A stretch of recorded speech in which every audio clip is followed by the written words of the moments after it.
수험생 여러분, 안녕하십니까? 제가 민법 및 민사 특별 담당하고 있는 홍남기입니다. 자, 우리 시험이 대비가 2024년 35회 공의 중에서 시험 대비인데요. 벌써 35회가 되도록 오랜 시간이 이제 흘러서 공의 중에서 시험이 있다는 건 대한민국 국민 누구나 알고 있는 시험이 됐고요.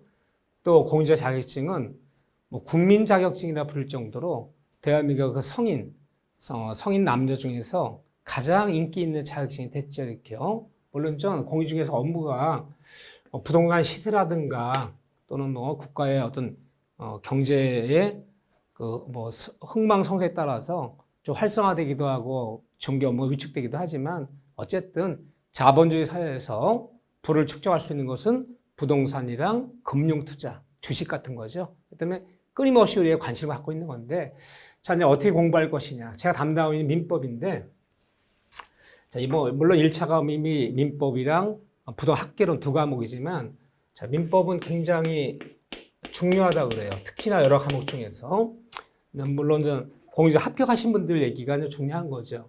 자, 왜 민법이 중요하냐. 민법이 이런 얘기를 해요. 민법이 모든 법학에 다 법자 붙어 있죠. 학개론이야 법이 아니지만 공법, 세법, 중개사법, 민법 할 거 없이 모든 법학에 이게 국어예요. 국어이다. 무슨 말이냐? 근데 우리가 초등학교 입학하면 국어를 쓸 줄 알고 읽을 줄 알고 한글 알아야지만 우리가 그걸 가지고 사회도 배우고 하다못해 산수도 배우고 모두 배우는 거잖아요. 무슨 말이냐면 민법을 배우는 용어들이 많아요. 법률 용어들이랑 어떤 원리가 많아요. 이 원리들은 모든 법학에서 다 쓰는 거예요. 그러면 법을 공부하는 사람들은 먼저 민법 공부부터 시작하는 거예요. 민법 많은 용어들을 배워요. 권리능력, 의사능력, 행위능력, 무슨 의사표시, 무슨 법률행위, 복대리, 무효, 취소 이런 용어들은 민법에서 쓰는 용어가 아니라 모든 법학 공통적으로 쓰는 용어들이란 말이에요. 그럼 민법에서는 뭘 가르치는 거예요? 모든 법학 공통적 용어들을 먼저 가르치는 거예요. 그 용어를 가지고 이제 뭘 배우라는 거죠. 이렇게 생각하자. 초등학교 입학하면 일단 한글을 먼저 배워야 된다. 이게 한글에 해당되는 거예요. 그러니까 모든 법학 공부는 일단 민법 공부부터 시작이 돼야 되는 거예요.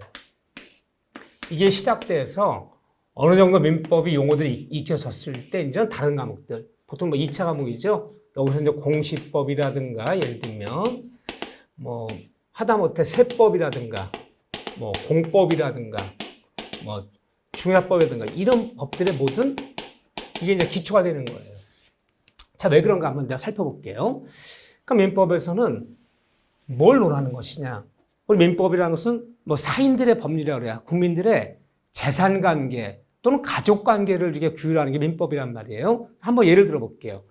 자, 만약에 갑이라는 사람과 을이라는 사람이 한번 부동산 매매라는 걸 한번 해보자고요. 사업을 해보자고요. 그러면 매매가 이루어지면 예를 들면 매도인은 매수인에게 그럼 매매한 계약이 체결되려면 어떤 요건을 구비해서 계약이 체결될 것이냐. 예를 들면요. 만약 계약이 이제 민법에서 배우겠죠. 이제 계약법에서 배우겠죠. 청약이다, 승낙이다, 의사 합치되었다. 합치되고 그 계약이 유효하려면 확정되고 그 계약 내용이 가능해야 되고, 적법해야 되고, 타당성이 있어야 된다. 이제 다 배워요. 여기서 이제 계약이 체결되려면 어떤 요건이 우리가 갖춰졌을 때, 요건이라는 건 조건. 어떤 조건이 충족돼야지만 계약이 체결돼야 부르는 거야. 계약이 체결돼 버리면 그러면 이제 매도인이 이제 매수인에게 대금을 지급해달라, 대금 지급, 청구권 이런 거 우리가 이제 법률 효과라 부르는 거예요. 이상 다 배우겠죠, 용어들요. 그러니까 우리가 이제 개인적으로 이렇게 사회생활 때 이해하던 것을 법률 용어로 구성할 줄 알아야 되는 거예요. 왜 시험장 가면 영어 시험을 보러 가면 뭐로 시험을 보죠? 영어로 물어보지 한글로 물어보지 않잖아요, 이렇게요. 마찬가지예요. 민법 시험 보러 가면 내가 알고 있는 상식으로 묻는 것이 아니라 법률 용어로 묻는단 말이에요. 법률 사실, 법률 요건, 법률 효과. 그 용어로 묻지 내가 알고 있는 일반적 언어로 묻지 않는단 말이에요. 그런데 이 민법상 용어들이 지금 몇 번 얘기했죠. 대금시 청구권이다. 이건 법률 효과라 불러요. 이 다음에 효과. 팔겠다. 청약의 의사표시. 이건 법률 사실이라 불러. 법률 사실. 예를 들면요. 뭐 사겠다, 승낙의 의사표시. 법률 사실이라 불러요. 매매는 응? 법률 요건이라 불러요. 이런 것들을 꼭 이런 걸 몰라도 우리는 사실상 할 수 있어요. 하지만 시험이라는 것은 나의 상식을 묻는 거 아니라 법률적으로 묻잖아요. 이렇게요. 그러면 이런 용어들이 다 뭐 어렵단 말이에요. 법률 사실, 법률 요건, 매매는 법률 요건, 대금지 청권이, 물건의 청을 법률 효과 이런 용어들을 왜 어렵느냐. 이것이 1번식, 우리 법률 용어 1번식 한자 용어예요. 기본적으로. 1번말이란 말, 1번말. 일본이 한자 문화권이잖아요. 우리 법학이 독일 법학이에요. 독일의 법학을 일본이 받아들여서 일제강점기 36년간 조선 민사령이라는 그 일본식 그 민법을 쓰고 있다가 해방이 됐단 말이에요. 해방된 이후에 그 일본식 한자 용어를 우리말로 쉽게 풀어 써야 되는데 풀지 않고요. 우리도 한자 문화권이니까 예를 들면 원시 취득이다. 자, 왜 우리가 민법 용어가 어려운지를 말씀드리는 거고 이런 용어들을 우리가 왜 익혀야 되는지를 말씀드리는 거예요. 자, 예를 들면 법률 용어인데 원시 취득이란 말이 있어. 원시 취득. 한자 써볼게요. 독일 말을 일본 애들이 이렇게 지네들 말로 이렇게 번역을 한 거예요. 일본 한자 용어로요. 그러니까 우리가 민법을 제정할 때 이 원시 취득이란 말, 이제 우리가 한자 문화권이잖아요. 그러니까 그 음대로 원시 취득했다. 이러면 대한민국 국민이 고등교육을 받은 사람들이 무슨 뜻인지 몰라요.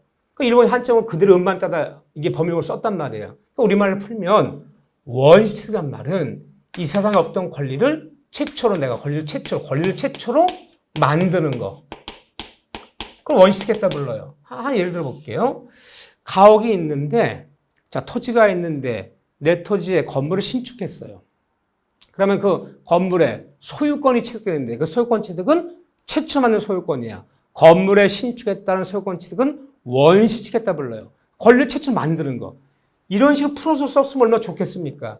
근데 법률 그 법전에 우리말로 풀지 않고요. 그대로 그냥 음만 따다가 원시 취득을 썼단 말이에요. 그럼 우리가 이런 용어들, 법률 요건, 법률 사실, 법률 효과, 예를 들면 청약이다, 승낙이다. 다 일본 한자 용어예요. 그러면 제가 기초 강의하거나 맨 처음에 할 때 뭐냐면 일본식 한자 용어로 돼 있는 그 법률 용어를 우리말로 쉽게 이제 풀어서 이렇게 풀어서 설명해 드리는 거. 그걸 용어를 먼저 이해하는 거. 그럼 뭐 한글로 따지면 일단 기역, 니은, 가나다라를 먼저 읽을 줄 알고 쓸 줄 알아야지 뭘 공부를 하러 가는 거잖아요. 이렇게요. 그걸 가르치는 것이 기초 강의다. 그래서 기초 강의 할 때는 많은 얘기 들어보자. 용어들을 계속 풀이해 줄 테니까요. 일단 용어의 뜻을 모르면 우리가 뭘 읽었어요. 이렇게요. 우리가 법이 어려운 이유가 뭐냐면 어떤 법전을 갖다 주면요. 읽으면 한글이니까 읽을 줄 알지만 거기 있는 중요 명사들이 다 일본식 한자 용어예요. 뭐 대항력, 우선면제, 최우선면제. 이게 일본 한자 용어다. 그러니까 이런 용어들을 아는 것처럼 보이지만 읽을 줄 안다 아는 게 아니에요. 지금요. 자, 우리가 한글로 굿모닝이라 돼 있다 합시다. 굿모닝. 읽을 줄 알죠. 굿모닝은 무슨 뜻입니까? 굿모닝이. 물론 영어의 굿모닝을 아니까 우리가 그걸 아는 거지 한글로 써있다 굿모닝이 우리말이 아니잖아요. 마찬가지예요. 우리가 모든 배운 법학 용어들은 한글로 써져 있지만 일본식 한자 용어다. 그러니까 중요한 명사들이 다 일본식 한자 용어이기 때문에 그걸 자꾸 눈에 익히면서 자연스럽게 그걸 익혀 들어가야 돼요. 그러면 처음부터 그냥 용어 서장 갖다 놓고 용어만 쫙 가르치면 안 되겠냐? 안 돼요. 그게. 우리가 영어를 배울 때 뭐 수고라는 게 있잖아요. 그러니까 문장 속에서 그 수고를 썼을 때 우리가 이해가 되는 거지. 뭐 because 뭐는 무슨 뜻이다. 그것만 갖고는 안 되는 거잖아요. 마찬가지로 법률 용어도 많은 문장 속에서 자연스럽게 가랑비 옷 젖듯이 자꾸 읽어가면서 서서히 스며들어지 않은 용어지. 뭐 예를 들면 원시득이란 처음으로 권리를 만드는 거, 승계 치는 남의 권리 물려받는 거, 이전제 승계란 전부 물려받는 거, 설정적 승계란 일반 물려받는 거. 이렇게 구구학적 풀이만 갖고는 안 된다는 거예요. 그게 어떤 용어, 어디에 쓰임새가 있을 때 이렇게 잘 익혀져야 돼. 그러니까 시간이 걸린다는 얘기를 하는 거예요. 자, 보세요. 이게 법률 용어란 말이에요. 그러면 이게 이제 민법 용어예요. 그럼 이런 걸 가르친단 말이에요. 그러면 왜 민법이 모든 법학이 국어가 되고 기본되나 보세요. 그러면 매매를 지금 하나 예를 들었지만 이런 걸 다 법률 용어를 쓰려면 매매가 이루어지려면 우리가 뭘 해야 되나요? 일단 등기를 떼어봐야죠. 권리 분석해봐야죠. 이 매매하는 매매 목적물이 하자 있는가, 뭘 설정된 거 없는가. 권리 분석한단 말이에요. 그럼 그걸 알려면 뭘 알아야 돼요? 등기법을 알아야죠, 등기법. 또 때에 따라서 토지라든가 임야 같은 이런 부동산 매매하려면 토지대장, 임야대장. 대장이란 거라, 대장. 또 도면도 볼 줄 알아요. 지적도 임야도. 이런 걸 가르치는 것이 바로 여러분들이 공시법이에요. 공시법. 이게 필요하단 말이에요, 이렇게요. 또 부동산 매매하려면 매도인 입장이건 매수 입장이건 뭐가 중요하나? 세금이 중요하죠. 취득세 어떻게 되는 거야? 내가 1가 2주택인데 이 부동산 매매하면 양도세 어떻게 되는 거야? 뭐 지방세 어떻게 되는 거야? 세금을 또 분석할 수밖에 없어요. 그럼 여기서 세법도 알아야 되는 거예요. 부동산 하나 매매하는데 이렇게 많은 것이 필요하다는 거예요. 그 다음에 토지를 매매하려면요. 토지는 뭐가 중요해요? 토지 공법이 중요해요. 뭐 농지법이다, 뭐 산림법이다, 도시계획법이다, 건축법이다. 토지가 눈에 보이는 대로 그냥 쓰임새 있는 게 아니잖아요. 뭘 알아요? 뭘 분석해야 돼요? 토지를 매매하면 공법을 알아야 되잖아요. 공법. 또 토지를 매매하면 뭐 중개사 입장이건 뭐 매도 매수 입장이건 뭐가 또 필요하나요? 중개 수수료가 어떻게 되는 건지 또 공인중개사를 보는 사람들은 계약서 어떻게 써야 되는 건지 무슨 의무가 무슨 설명 의무 있는 건지 그럼 우리가 지금 중개사 공부를 하는 거잖아요. 그럼 부동산 하나 매매할 때도 또 임대를 내면 과연 임차인들 임대주택임대법은 어떻게 되는 거지? 이런 것들이 또 필요해요. 뭐 이 중개사법이라는 법이 또 필요해요. 물론 매매하는 것은 기본적으로 민법이에요. 근데 민법에서 매매한다는 우리가 가장 사진할 때 많이 쓰는 거 하나를 가지고도 이것들을 알아야지만이 올바르게 매매를 할 수 있다는 거예요. 그럼 다 뭡니까? 나머지 2차, 이게 다 2차 과목이에요. 2차 과목들은 민법에 딸려있는 고구마, 줄기에 딸려있는 고구마들이에요. 감자예요. 그럼 이게 민법을 제대로 알아야지만이 여기서 모든 것이 다 이런 것들이 다 필요하고 민법을 잘하는데도 또 이걸 알아야지만 여기서 이런 것들이 이제 파생해야 되는, 용어들이 다 파생되는 거잖아요. 그렇기 때문에 뭐 여러분들이 중개사 공부를 시작할 때 일단 민법부터 시작을 하는 거예요. 민법부터 시작해서 민법을 한 달이고 2달 정도가 익숙해진 다음에 다른 과목을 먼저 들어가기 시작하는 거예요. 그래야지 효과가 있겠죠. 왜? 이런 데서는 용어를 안 가르친단 말이에요. 여기서 배워왔던 전제가 있단 말이에요. 예를 들면 산수 시간에, 수학 시간에 한글 가르칠 수는 없잖아요. 한글을 읽을 줄 알아야지 문제의 뜻을 알 거 아니에요. 근데 거기 수학 선생이 야 이거 뭘 풀어보라는 뜻이 무슨 뜻인지 아냐? 그거 안 가르치잖아요. 마찬가지예요. 여기 과목 들어가면 여기 전문적인 지식을 선생님이 가르치지 민법에 배우는 법률행위, 뭐 법률요건, 법률사실, 뭐 권리변동 이런 용어도 안 가르친단 말이에요. 그러다 어디서 배워갖고 와야 돼? 민법에서 배워갖고 와야 된다는 거야. 그러니까 모든 공부는 민법에서 시작하자. 자, 이 말 드리고 두 번째. 그럼 민법은 어떤 법이냐? 물론 민법은 사법이라 불렀고 민법은 사법이다. 공법이 아니라 사법이다. 그래, 사법. 뭐 이제 이게 대치되는 말은죠. 민법은 공법이 아니다. 법을 크게 두 가지로 알아봐라. 그러면 사법, 공법. 사람을 크게 두 가지로 분리해 보자. 그러면 남자, 여자. 물론 이렇게만 분류하는 방법이 있는 거 아니에요. 이렇게요.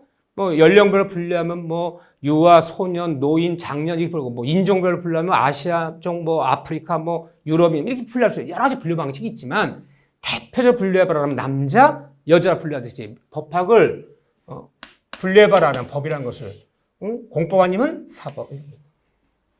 일단 민법은 공법이 아니라 사법이다. 사법은 사인과 사인 간에 그래요. 사인과 사사로운 사람들 개인이란 말을 안 써요. 법학에서는 개인이라는 용어는 사약적 용어예요.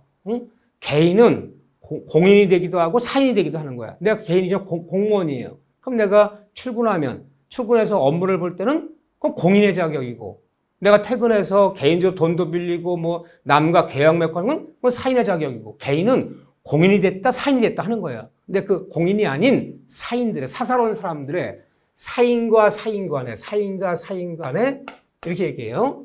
이 재산관계와 가족관계를 규라는 법이다. 이렇게 얘기해요.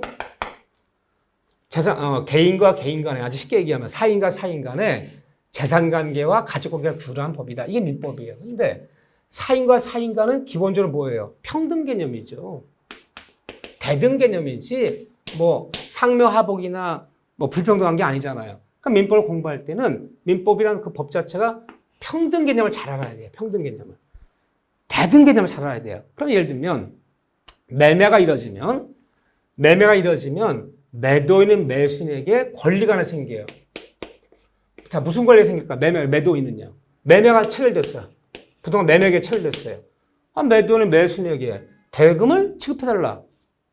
잔금을 치러달라. 대금 지급해달라. 이런 권리가 발생하는 거야. 그러면 매수인은 무슨 의무가 발생하나요? 대금을 지급할 의무가 발생하는 거예요. 그렇죠? 무슨 말입니까?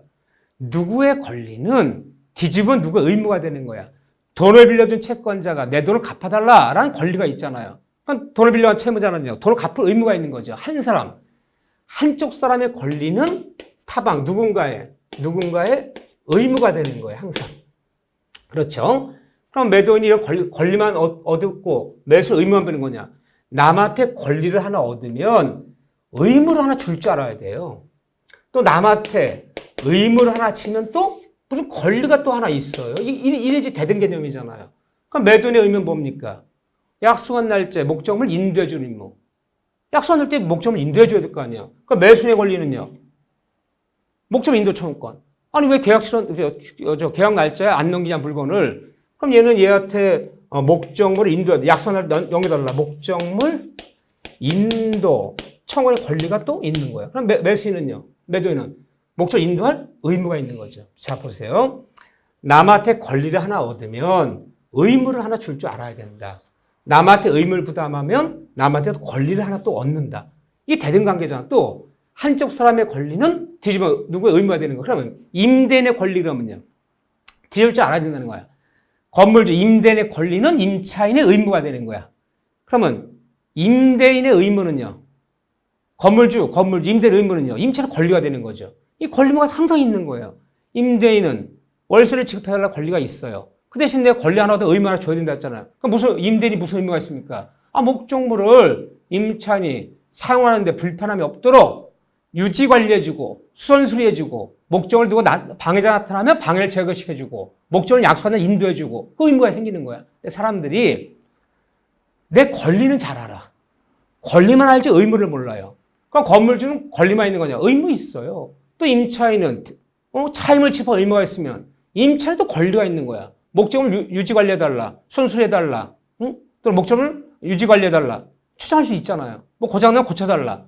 그러니까 내 권리는 누가 의무가 되지만 또 권리를 하나 얻으면 의무를 하나 줄 줄 알아야 된다. 이걸 꼭 이 대등 개념. 이래야지 대등한 거잖아요. 이 개념이 잘 갖고 있는 사람이 앞으로 민법을 잘하게 돼 있어요. 이렇게요. 그러니까 평등관계예요. 근데 공법은 일반 사인과 국가기관의 관계란 말이에요. 국가기관. 그럼 이거는 평등관계가 아니에요. 이거는 수직의 관계, 수직. 그러면 공법을 공부할 때는요. 자, 국가기관, 공법이라는 이 법률은요. 일반 국민이라고 이렇게 죠. 국민과 이렇게 일방 통행을 해요. 상명하복의 관계, 평등관계가 아니에요. 이렇게요. 지시관계 때는 따라야 되는 관계. 이렇게 불평등관계잖아요. 이걸 수직의 관계. 요거는 수평의 관계. 근데 민법은 대등관계란 말이에요. 이걸 좀 잘 이해해 주시고. 자, 이렇게 민법은 사법이다. 평등하고 대등관계다. 항상. 두 번째. 그러니까 대한민법이 몇 파트로 해졌느냐? 우리 민법이요. 앞으로 우리가 공부할 거예요. 자, 이제 여기 넘기면 그런 얘기는 없지만요. 처음에 이런 얘기 참, 우리가 이제 앞으로 기본 강의 들어가면 많은 공부를 할 거예요. 거기 들어가기 전에 그래도 전체적으로 한번 숲을 봐야 돼, 숲을. 우리가 어딜 공부하는 거구나. 이런 걸 공부하는 거고. 시험엔 나오지 않지만. 자, 이걸 기초에 좀 하고 들어가죠. 우리 민법은요, 총 5파트로 해졌어요. 먼저 민법이라는 게 민법 총칙이라는 파트가 있어요. 민법 총칙. 이 파트가 있고, 제 5편으로 되어 있어요. 편이라 되어 있어요. 편. 법정법문. 제1편, 민법 총칙. 제2편, 물권편. 물권편이라 그래요. 물권편. 근데 물권법이라고 볼까요? 물권법편. 자, 한편, 채권편이라 채권법. 채권편이에요. 채권법. 제4편, 친족편. 제5편, 상속편. 여기 5파트로 이루어졌어요. 5파트로.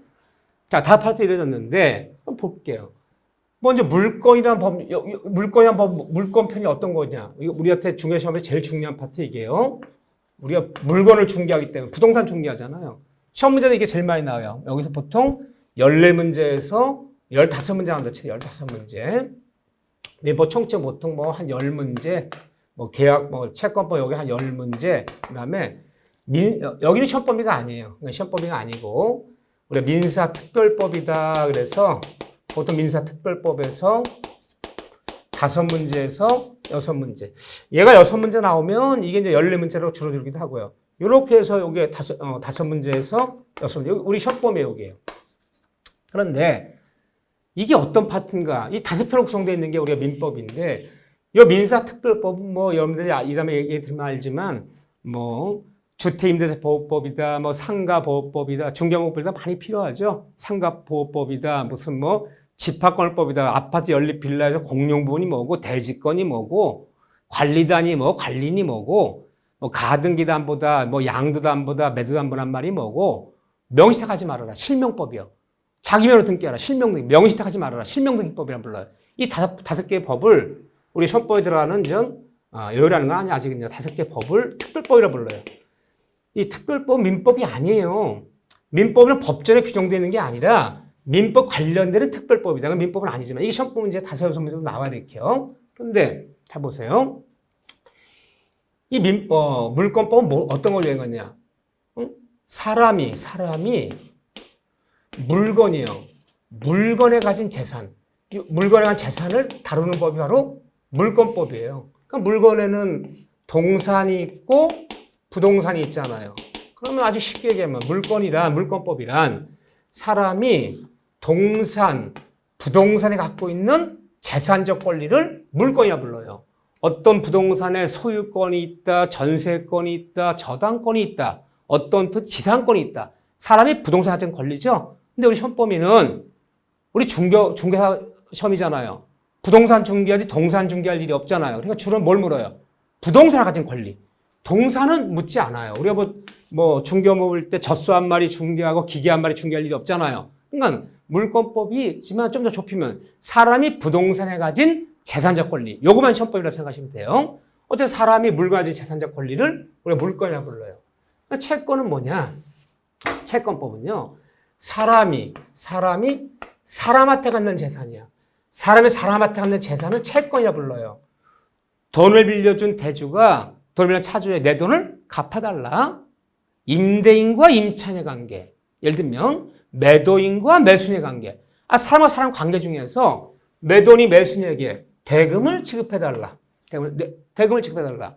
임대인이 임차인에게 차임, 월세를 지급해달라. 돈을 빌리는 대주가 차주에게 내 돈을 갚아달라. 사람이 사람한테 요구하는 걸 우리가 청권이라 불러요. 요구하는 재산을 채권법이라고 부르는 거예요. 사람이 사람한테 가진 재산을 얘기하는 거예요. 이거 청권이라 불러요. 대금 지급 청구권, 물건인도 청구권, 대여금 반환 청구권, 뭐 이렇게 청구한다는 얘기야. 사람이 사람한테 하는 재산을 우리가 채권이라 부른다. 그러면 쉽게 얘기하면 물건은 사람과 물건과의 관계를 비유하는 법. 채권은요. 사람과 사람끼리, 매도인과 매수인, 임대인과 임차인, 돈을 대주와 차주, 사람과 사람 간의 재산적 관계를 규율하는 법은 채권이라 불러요. 이걸 같이 합쳐서 재산법이라고 불러요. 재산법. 이렇게 불러요. 재산관계. 그 친족 상속은 뭐냐? 친족 말 그대로 여기도 가족법이라 부르는데 이건 가족관계를 규율하는데 가족법이라 불러요. 가족법. 물론 우리 가족법은 시험법이는 아니에요. 근데 친족은 사람과 사람끼리 관계를 얘기하는 거예요. 사람과 사람의 관계. 누구와 누구는 친족관계다, 혈족이다, 반계다, 존속관계다, 비속관계다. 인척과 혼인을 맺은 인척관계다. 누구누구는 부모 자식은 뭐 예를 들면 1촌이고 형제간은 2촌이고 부부는 0촌이고 이 촌수를 따지거나 뭐 반계, 혈족, 뭐 인척 뭐 이런 거예요. 존속, 비속. 이 사람과 사람의 관계를 규율한 법이에요. 상속법은요. 어느 사람이 돌아가시면 그 사람의 재산을, 돌아가신 분의 재산을 누가 어떻게 분배할 것인가. 이걸 다루는 거야. 그러면 말 정리해 보자고요. 그럼 민법은요. 사람 간의 관계 또는 사람과 재산 간의 관계를 규율한 법이에요. 쉽게 얘기해서 민법은 재산 관계와 가족 관계를 규율한 법이다. 이렇게 보면요. 그렇죠? 그런데 총칙은 뭐냐? 총칙, 이 총규칙이죠. 총규칙. 총칙은 민법의 총규칙. 여기서들은 용어의 정의를 배우는 거예요. 용어의 정의를. 용어의 정의를 배워요. 그럼 우리가 뭐 물권이나 채권이나 친족, 상속을 배울 때 뭐 법률 행위가 어떻고 법률 관계가 어떻고 예를 들면 법률 효과가 어떻고 이런 용어들을 쓸 거 아니에요. 그럼 민법 총칙은요. 우리가 재산관계, 가족관계, 물권, 채권법, 친족, 상속 쓰고 있는 용어들을 뽑아서 그 용어의 공통적인 용어들을 뽑아서 용어를 정의 내린 곳이야. 그러니까 사전 같은 거죠. 우리가 영어 사전 같은 거예요. 이것도 용어 정의를 배운단 말이에요. 법률 행위가 무슨 뜻이다. 비진의 표시, 통정의 표시, 복대리, 무권대리, 무효, 취소, 조건, 기한, 가장조건, 무행의 전환, 무행의 추인. 이 용어들의 정의를 배우는 거야. 그럼 여기는 실생활에 관련되는 것이 아니라 앞으로 이것들을 공부하기 위해서 하나의 개념을 배우는 파트예요.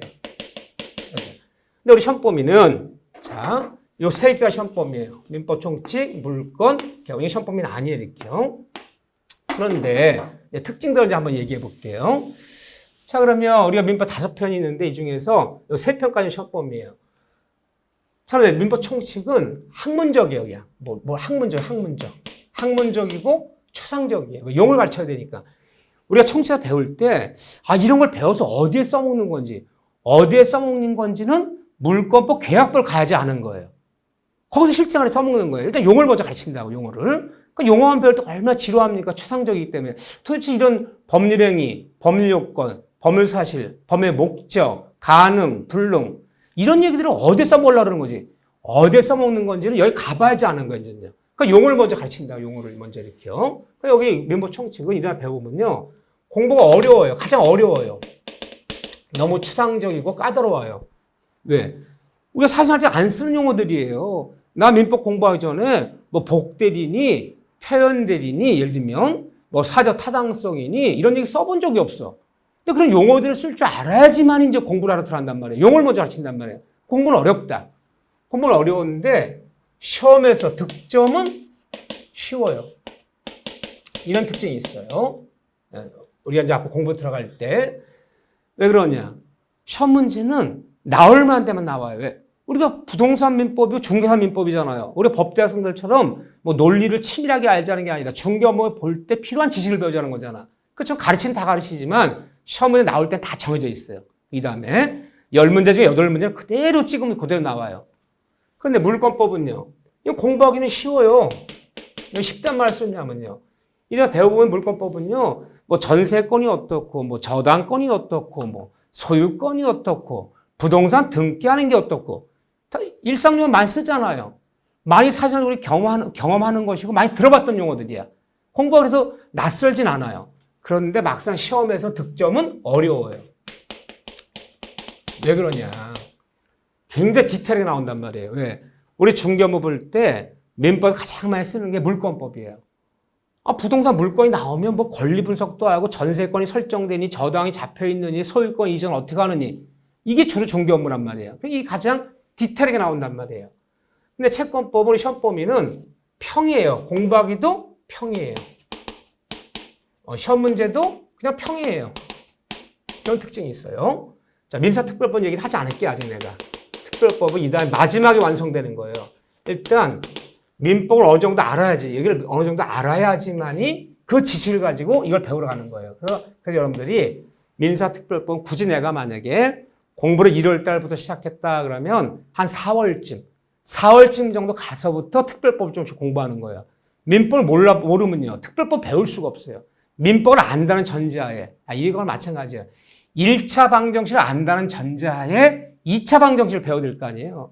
1차 방정식도 모르는데 바로 2차 방정식 배우면 안 되겠죠. 특별법이 그런 게 있어요. 민법을 안다는 전제하에 그걸 민법을 가지고 또다시 시작되는 법이기 때문에 순서가 있다는 거예요. 그럼 이게 1차 방정식 알아? 2차 방정식 알아? 이걸 공부를 시작한 지 한 3개월 정도 지난 다음부터 이때부터 손을 대기 시작하라는 거예요.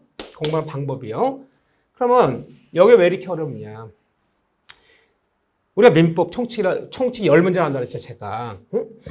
근데 총칙을 전부가 시험 범위가 아니에요. 하나 민법 총칙 하나 예를 들어 볼게요. 자, 민법 총칙이라는 게 우리 법조문 1조부터 184조까지예요. 185조부터 물권법이에요. 그러니까 1조 184조까지인데 이 전부가 시험범위가 아니에요. 그럼 굳이 법적으로 얘기하자면 이렇게 1조부터 184조가 있는데 이 중에 우리 시험범위는 103조부터 여기를 이제 반사의 질서라 불러요. 그럼 1조부터 102조까지 시험범위가 아니에요.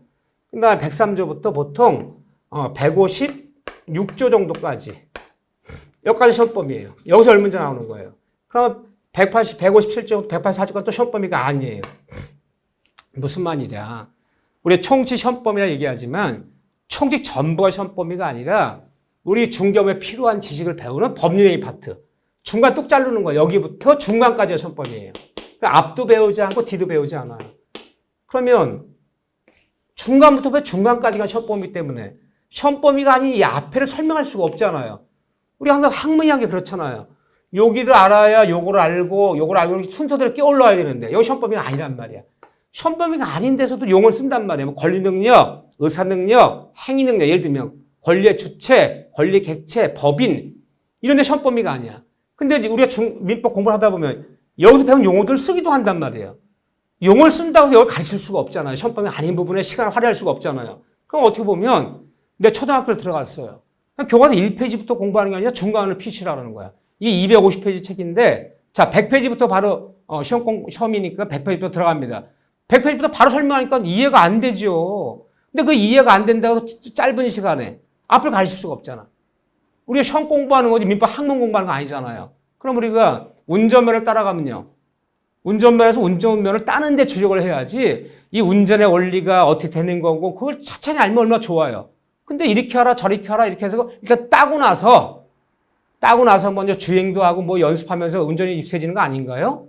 마찬가지. 일단은 이 시험이라는 건 시험에 붙는 부분만 먼저 된단 말이야. 운전면허가 운전 가르치듯이 그냥 운전면허만 먼저 따게 만드는 거지. 운전면허 땄다 운전 잘한다는 얘기 아니에요? 이거 가르칠 수가 없어.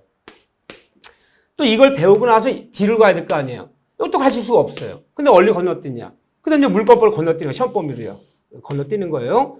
물권법도 전부 시험범위는 아니에요. 이 중에서 뭐 질권 같은 거 시험범위 제외한다. 이걸 제외 나머지만 뭐 시험범위 이렇게요. 그렇죠. 물권법은 대부분의 시험범위에 들어가요. 이게. 대부분은 제일 중요한 중개업은 제일 중요한 법이기 때문에 채권법을 다른 말로 계약법이라고 그러는데 여기 10문제 나오는데 자 예를 들면 채권법이 373조부터 766조까지 보통 한 400개 법조문인데 이게 계약법이랑 법조문이 한 400개 조문 되는데 이 중에서 우리는 계약 총론이다라는 파트가 계약 총론. 그 다음에 대한민국 계약의 종류는 우리 법조문에 15개 계약의 종류가 규정되어 있어요. 계약법에 보면 뭐 임대계약, 매매, 도급, 뭐 사무관리, 우임, 뭐 임치, 종신정기금, 조합계약, 여행계약도 있어요. 다 법적으로 정해졌어. 그 많은 계약 중에서 그 모두의 시험범위 아니라 이 중에 3개 계약만 시험범위예요. 매매 중요하죠. 교환, 임대차. 나머지 12개 시험범위 아닐 때 12개 가르치지 않아 이렇게요. 그러면 이 계약법이 우리 채권법 10문제 나온다 그러지만 전체 채권법 규정 중에서 약 한 7분의 1? 이 정도는 가르쳐요. 그럼 7분의 6은 시험범위가 아니에요. 안 가르친단 말이야. 무슨 말 하는 거예요? 그러니까 우리 시험범위가 모든 민법이 시험범위면 차라리 차근차근 가르쳐가는데 이빨 뽑듯이 중간중간에 필요한 부분 발췌해서 가르치는 거야. 그러니까 연결이 안 된다는 거예요. 연결이. 여기도 안 배워. 갑자기 여기 들어 필요한 부분 요거만 시험범위로 한다. 앞과 뒤를 가르치지 않아. 그러니까 내가 민법 논리적으로 이해하는데 한계가 있다는 거야. 그래서 쉽게 얘기하면 우리 중요한 민법 시험범위라 하지만 전체 우리 민법의 약 한 5분의 1? 5분의 1 정도만 시험범위, 5분의 3 시험범위가 아니란 말이에요. 그러니까 5분의 1만 우리가 배웠다고 해서 민법 아는 건 아니잖아요. 그러니까 여러분들이 처음에 굉장히 앞뒤 연결이 안 된다고요. 필요한 부분만 발췌해도 넘어가니까. 그러니까 여러분 잘못이 아니라 민법이란 그 방대한 법 중에서 공인중개사 업무에 필요한 부분만 발췌해서 뽑아서 거의 시험법을 사고 있다. 중간적 이빨 뽑듯이 중간에 건너뛰는 거예요. 이렇게요. 그러니까 너무 앞뒤를 연결하거나 이해 안 된다 고민하실 문제는 아니라는 거예요. 이렇게요. 자, 그 말씀 드리고 두 번째는 용어들이 1번 한자 용어이기 때문에 예습이 안 돼, 예습이. 예습을 한다는 얘기는 내가 한글 읽을 줄 아니까 읽으면 이해가 되지 예습이 되는 거잖아, 어느 정도요. 이게 중요한 단어 다 명사가 다 일반 한자 영어다. 복습만 하세요, 일단은. 예습을 하지 마시라. 왜 혼자 읽어봤자 뭔 소리인지 몰라요. 듣고 나서 이 뜻이구나. 복습 중심으로 해주셔야 된다고 말씀드리고요. 자, 그런 다음에 일단은 민법이 모든 법학의 국어가 되고 어머니다, 어머니. 일단 민법 알아야지만이 그 민법을 배우기 위해서 밑에 있는 많은 법들이 필요한 것이다. 그러니까 민법부터 공부를 시작하자는 말 강조드리고요. 자, 이제 권리의 주체란 말이 있는데, 자, 용어들 하나씩 볼 거예요, 조금씩. 뭐 주체란 말은 우리 민법에서 항상 주체 그럼 사람 누가 권리 가질 수 있는 사람이 누구냐? 이거 권리 주체라 불러요. 권리 가지는 사람이 있어야 된단 말이야. 그럼 누구냐? 우리 같은 자연인, 우리 같은 인간을 자연이라 불러, 자연인. 또 하나는 법인. 일정한 단체도 법인 느끼게 내버리면 법인은 사람이에요. 그럼 우리 같은 자연인, 우리 같은 인간과 법인이 돼야지만 남한테 권리를 갈 수 있다. 이게 권리 주체라 부르는 거고요. 자, 그 중에 또 하나 보면 권리 능력이란 말이 나와요. 이제 법률 용어들이죠. 이게 시험범위는 아니에요, 여기가. 그렇지 앞으로 많이 쓸 용어야. 이 권리, 사람의 능력에는 세 가지가 있다. 사람의 능력에는 이 권리 능력이라는 것이 있고, 의사 능력이라는 것이 있고, 그리고 행위 능력이라는 게 있어요. 법학에서는 행위 능력. 이 세 가지 능력을 모두 갖추면요. 나 이 세 가지 다 갖고 있어. 나 권리 능력도 있고, 의사 능력도 있고, 행위 능력도 있어. 그럼 민법에서는 완전한 사람이 되는 거야. 사람은 사람인데 완전한 사람이 되는 거야. 완전한 사람이 되기 때문에 아무런 제재가 없어요. 근데 능력 세 개 중에 하나라도 뭔가 없어버리면 뭔가 이제 불완전한 사람이 되는 거야. 결함 있는 사람이 되기 때문에 법학에서 이제 뭔가 취급을 달리하기 시작하는 거예요. 권리 능력이 뭐냐? 자, 제가 매매가 이루어지면 매도인 매수인에게 대금을 지급할 권리가 발생하고 매수는 매도인에게 대금을 지급할 의무가 발생하고 이 권리무가 발생하잖아. 법학을 배운 이유가 뭐냐? 사람과 사람 사이 권리를 알고 싶어. 나는 무슨 권리가 무슨 의무가 있는가? 근데 이 권리를 가지는 자격이 있어야 돼요. 그런 사람만이 권리를 가질 수 있어요. 우리 민법 3제 권리력은 사람은 생존하는 동안 권리를 주체한다. 살아있는 사람이라면 다 권리를 가질 수 있어요. 일단 이게 있어야지만이 무슨 뭐 대금 청권이 어떻고 물건인들 청권이 어떻고 권리를 가질 수 있는 거지. 이 권리가 없다 그러면요. 그럼 살아있는 사람이 아닌 사자, 돌아가신 분이요. 돌아가신 분, 사자. 예를 들면 아직 생존이 뭡니까? 출생부 사망까지잖아요. 출생부 사망까지. 이 사이에 들어와야 되지. 아직 태어나지 않은 태아. 이런 사람도 권리무가 있을 수가 없잖아요. 법인도 마찬가지예요. 법인 설립 등기하는 날이 출생한 거야. 법인 해산 등기하면요. 사망한 거야. 이 사이에 들어온 사람만이 권리무를 가질 수 있는 거지. 살아있는 사람이 아닌 이런 사람들은 권리무를 가질 자격이 없다. 권리가 없는 사람이 권리가 없는 사람 명의로 이미 해산한 법인 명의로 이미 돌아가신 아버지 명의로 계약을 맺었더라. 아무도 권리무가 없어요. 그러면요. 이 권력이 있어야지만이 일단은 유효한 거예요. 효력이 있다는 뜻이에요. 권리가 없는 사람은 뭔가 계약을 남과 법령을 맺어도 아무 효력이 없는 무효이다. 효력이 없다. 이걸 갖춰야 돼요. 사람만 있다면 다 있는 거거든요. 그럼 이게 이 능력이 제일 큰 능력이야. 그러면 살아있어. 살아있는 사람이라면요. 다음을 따지는 게 의사 능력이야. 여기서 만약에 권리가 없다. 돌아가신 사자, 돌아가신 분이에요. 그건 더 논할 필요 없죠. 아무 효력이 없는데 무효됐는데 그 계약이 맺어야 되고 법률행위에 이루어져도 다 무효인데 뭐요. 살아있더라. 다음에 때 의사 능력이에요. 의사는 자아 능력. 이 변별력이라고 봐요. 변별력. 사람 중에는요. 말은 할 줄 알고 살아있어도 변별력이 없는 사람이 있어. 자의식이 없어. 내가 말하는 의미도 몰라요. 누구예요? 치매 걸리신 분. 완전 미친 상태의 사람이야. 그럼 자아 능력이 없잖아요. 그런 사람들. 그럼 이런 자아 능력이 있다면 의사 능력이 있다 불러요. 그럼 만약에 2살도 안 된 애가 말할 줄 알아요? 말도 할 줄 알아. 2-3살짜리들도. 지가 말하는 의미 파악 못 하잖아요. 치매 걸린 노인분도 말할 줄 알아. 자아 능력이 없잖아. 그런 사람들은 뭐라 부르냐? 그런 사람들은 의사 무능력자라 불러요. 이 의사무능력 법률 관계는 이 다음에 봐보면 이런 사람들 명의로 계약을 맺거나 법률을 맺어도 다 무효예요. 자아 능력이 있어야 돼요. 치매 걸린 사람 아니에요. 유아 2-3살짜리 어린이 아니에요. 자아 능력이 있어. 그래야지 유효해요.